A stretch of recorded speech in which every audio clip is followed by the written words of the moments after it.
राजीव जी का ये ऐसा दिन है भारतवर्ष में जिसने देश को एक नई ऊर्जा, नई क्रांति, नई शिक्षा और नई दिशा दी। आज ही के दिन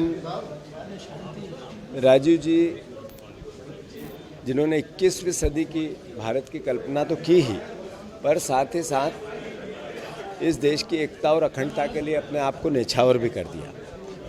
मैं मानता हूँ कि किसी राजनीतिक दल का व्यक्ति हो, पर जब उसका बेटा आईटी सेक्टर से रोजगार पाता है तो राजीव जी को दुआएं देता है। राहुल जी भी उसी तर्ज पर गरीब की, इस देश के संविधान की, इस देश के आरक्षण की, वो शोषित और पीड़ित वर्ग, middle class, lower middle class, गरीब, उसकी आवाज़ दिन रात उठाते हैं। ये मैसेज क्या है? ये मैसेज है कांग्रेस के विचार का कि हम देश की आज़ादी के लिए हमने शहादत दी है, देश की उन्नति के लिए हमने शहादत दी है, और देश की आने वाले समय में जो भविष्य की समस्याएं, उसके लिए भी अगर कांग्रेस जन शहादत देना भी पड़े तो पीछे नहीं रहेंगे।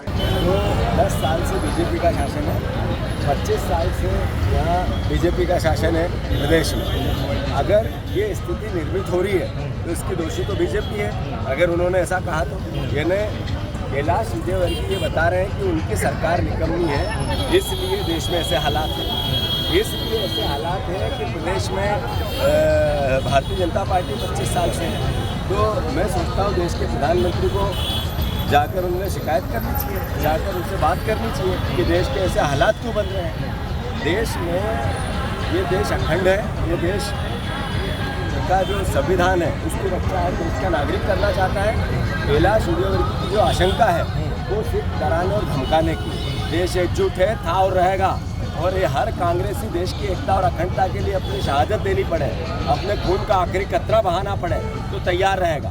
नफरत और घृणा भारतीय जनता पार्टी के विचार और कैलाश विजयवर्गीय के विचार से लड़ता रहे।